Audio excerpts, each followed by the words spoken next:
Verranno celebrati mercoledì pomeriggio alle 15:30 nel Duomo di Udine i funerali di Giulio Giustiniani, giornalista, scrittore ed ex direttore del Gazzettino dal 1996 al 2001. A Venezia, città dove ha risieduto durante la sua direzione alla guida del prestigioso quotidiano del Nord-Est, tante dimostrazioni di affetto e stima stanno arrivando in queste ore.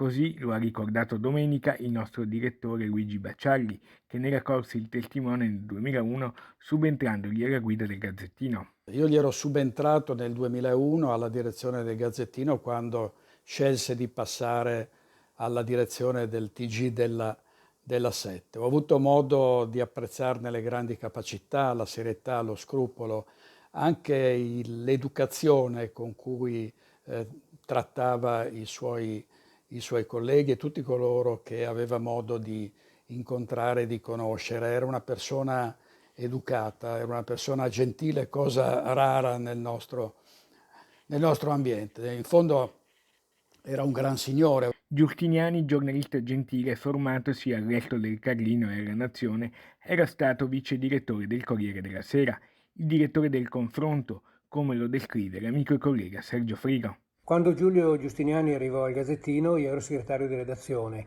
Al giornale eravamo tutti legatissimi a Giorgio Lago, che era il collega che era riuscito a scalare tutti i gradini della carriera fino a diventare il direttore più importante dopo il fondatore Talamini. Giustiniani doveva dimostrare a una redazione che non voleva crederci che il Gazzettino poteva esserci anche senza Giorgio Lago. E forte del sostegno dell'editore riuscì, a mio parere, a far fronte al difficile compito. Non era un direttore decisionista, tutt'altro, aveva piuttosto un carattere affabile e gentile, ma in occasione dei grandi eventi, come ad esempio l'incendio alla Fenice, emergeva la sua grande professionalità maturata alla guida dei grandi giornali in cui aveva lavorato prima.